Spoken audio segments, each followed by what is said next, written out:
Hi, I'm Jessa and I'm currently studying towards my RICS chartership in quantity surveying and construction. Today I'm doing an overview of bribery and gifts and hospitality, which falls under the competency for ethics, rules of conduct and professionalism. In particular, I'll do a summary of the relevant legislation, including the Bribery Act and Money Laundering Regulations, an overview of the RICS document, and gifts and hospitality in the construction industry. As always, you can find my timestamps, sources, and a link to some example questions in the description below. Legislation. The two main acts I'll discuss are the Bribery Act 2010 and the Money Laundering and Terrorist Financing Regulations, or MLR, from 2022. Bribery is defined as giving someone some kind of financial advantage or incentive in return for another kind of advantage or reward. This applies to individuals if they're a British citizen or have a connection with the UK, and applies to organisations incorporated in the UK or who have carried out business in the UK. The four main offences under the Act include bribing another person, being bribed, bribing foreign public officials, and corporations failing to prevent bribery. There are 6 principles to help ensure we do not commit these offences. Proportionality, ensuring our actions are proportionate to the potential risks. Top-level commitment, having the senior management of organisations setting a good example and showing no tolerance for bribery. Risk assessment, considering the risks we might face. Due diligence, knowing who we're dealing with in business transactions. Communication, through policies and procedures. And monitoring and review, keeping an eye out for changes of legislation and analysing how effective our internal processes are. In terms of the Money Laundering and Terrorist Financing Regulations, money laundering means disguising proceeds of criminal conduct to make it look like they have come from a legitimate source, whilst terrorist financing is the solicitation of funds with the intention of supporting terrorist acts or organisations. These regulations apply to private sector businesses in areas of higher risk for money laundering, such as money service businesses, accountancy services, real estate agents, and letting agencies. Responsibilities under these regulations include carrying out customer due diligence, or CDD. These are measures to ensure businesses know who their customers are, including having proof of identification, residential address, and date of birth. CDD measures apply especially when establishing a new business relationship, or when there's suspicion of money laundering or terrorist financing, doubts about identification, and when existing customers change and make large payments worth over €10,000. Organisations will need other internal business controls, including a risk assessment, nominated officer, training employees and identifying senior managers' responsibilities, having appropriate policies and measures, and good record-keeping systems. The MLR updated in 2022, and the key amendments are as follows. Proliferation financing, which is the provision of funds for assisting with nuclear, chemical or biological weapons, has been added to the list of financial crime risks. They've also amended their categories of who the regulations applies to, including crypto asset exchange providers, and clarifying and extending some definitions of existing companies. Discrepancy reporting has been clarified, limiting the requirement to report only material discrepancies, and suspicious activity reports have been clarified that supervisory authorities can directly request these reports to review. Now on to the RICS bribery document. This document is a professional statement, which means it's a mandatory requirement for RICS members and regulated firms to follow. It took effect from the 1st of September 2019 and is split into 3 parts with appendices. Part 1 sets out definitions and mandatory rules on bribery, corruption, money laundering, and terrorist financing. These are all illegal and unethical, so members and firms need to be vigilant by monitoring our organisational activities and managing the ongoing risks that we may encounter. Requirements for members generally include to not accept, facilitate, or be complicit in bribery, money laundering, or terrorist financing, ensuring we have adequate knowledge of our requirements and laws, and report any suspicious activities that breaches laws to the relevant authorities, or at the very least our line managers. Firms have more extensive requirements. Ensure employees have adequate training, have plans to comply with the relevant laws, undertake due diligence with periodic evaluations of risk and business activities, record and retain information relevant to the law and the compliance statement, and complete basic identity checks on new and potential clients to understand who they are and the nature of any transactions that may take place between the organisation and the client. Part 2 and 3 contains guidance for members and firms which builds upon Part 1. Members should also comply with their employer's policies, attend any relevant training, declare any gifts, hospitality, donations and sponsorships, and keep any ongoing reports of suspicious activity confidential. For members who are in senior management, they must also take leadership to ensure their organisation has the appropriate regimes to address these matters. Firms' policies should include appropriate and proportionate governance and controls, by, say, having a code of behaviour to summarise a firm's commitment to good ethics and what's expected of their employees. The level of information required depends on the size and complexity of the firm. Also, whistleblowing policies provide staff with appropriate routes to make any reports. Firms should also make sure there's a designated person who will ensure policies are complied with. This could be someone in senior management, appointed to effectively implement systems and help promote good practice and make practical recommendations for the controls that need to be put in place.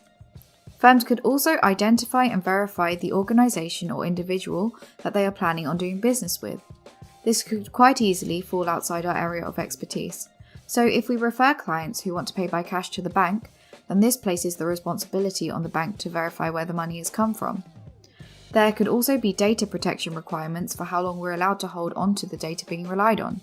The questions worth asking include 3 W's: who you act for, what you're doing, and why you're being asked to do something. We may also need to be wary of politically exposed persons. These are people at high risk of money laundering and corruption because of their influential positions. This doesn't necessarily mean that we should not do business with them, but if a client is identified as a PEP, there may need to be a deeper assessment of the different transactions and sources of funding, all recorded, of course.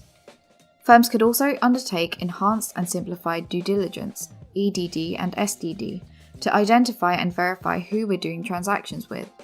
SDD is required in lower risk situations, whilst EDD is for higher risk, which includes more checking and monitoring to complete a client profile. Professionals need to consider the need to refresh customer due diligence on existing clients, say every 3 years or so, and have an adequate policy in place for this to ensure they are up to date on their clients' financial status. Firms should be wary that they have ultimate responsibility for assessing their clients and to not ignore any red flags for money laundering or bribery. Part 3 also contains guidance on risk as follows. Risk mitigation depends on the country of practice and types of business activities. Lower risk firms may not have as extensive policies, but should still be clear with their staff about what is required of them. If firms operate in multiple countries, they need to consider how to apply a common approach across their offices, circulating any anonymised decisions to do with money laundering so their staff understands the risks that they encounter, and having designated people reviewing their risk approach regularly. If there are any departures, which are legislative, regulatory, or court orders that differ from the RICS requirements, these take precedence over the professional statement, and the deviations need to be recorded and reported as necessary. There are also 3 appendices at the end, with documents to use within firms as guidelines, but they should be amended as necessary by RICS members and firms. Appendix A is a customer due diligence form, requesting identification documents, registered addresses and documents of business. Appendix B drafts compliance checks that firms carry out, such as meeting the potential client, validating their identification documents and background, and an anti-money laundering checklist. Appendix C contains a template of a reliance letter, so we can send our clients confirmation that we are legitimate and consent to having relevant searches undertaken in accordance with data protection laws. There is actually an update to the anti-money laundering sanctions on the RICS website as of March 2022, which reminds firms of their roles to comply with financial situations. This was in response to the Money Laundering Regulations updating in 2022 and the situation between Ukraine and Russia.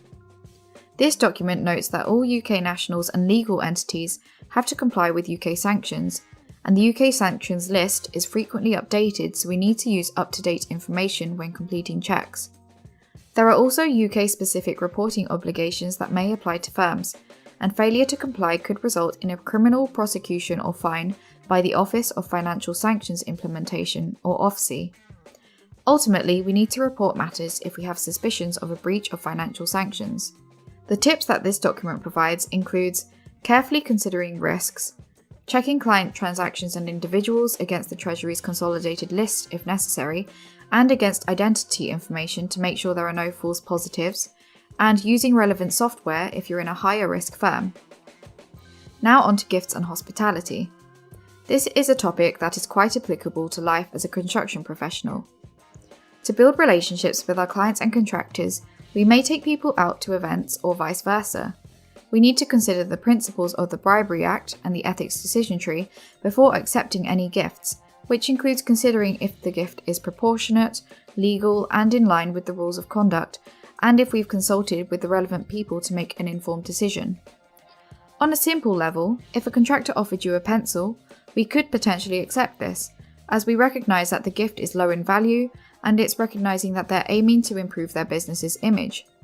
On the other hand, if a contractor asks us to a nice restaurant and we're still in the process of settling a large account, we would have to question their motives and may have to reject the offer, as we could be seen as being improperly influenced by these actions. There are some grey areas in terms of where gifts and hospitality stops and bribery starts. Sometimes it can be considered rude, say in different cultures, to not accept offerings from others. If the gift is too expensive, we could consider donating this to charity under the client or contractor's name. Regardless of the situation, we need to be familiar with our firm's policies and the RICS recommendations, which includes 4 main points which I remember as pivot. Proportionality. Is the gift reasonable and in relation to the business activities? Value of the gift. How much is the gift worth? Our firms may have policies on the thresholds that are considered reasonable and where we should register any gifts. Impartiality. Even if we believe that we could still be impartial and act fair and reasonably by accepting a gift, we could be putting ourselves in a situation where we're perceived as being influenced. With my earlier example of going out to dinner while settling a large account, this could very easily be seen as an action that improperly influences our behaviour and could put doubt in our client's mind as to whether we're giving the contractor more of the benefit of the doubt than we would otherwise. And finally, there's timing. This relates to the point above about when people are offering gifts. If it could be suspiciously close to the timing of giving a contractor a job or settling large accounts, this would be an obvious situation to refuse their offer. Thanks for watching this video. There's a lot to consider with bribery, gifts and hospitality, which I've tried to summarise in this document. What's helping me to revise is by being asked tricky questions in interviews and Q&As about what I would do in various situations, so I've included a link to some questions in the description.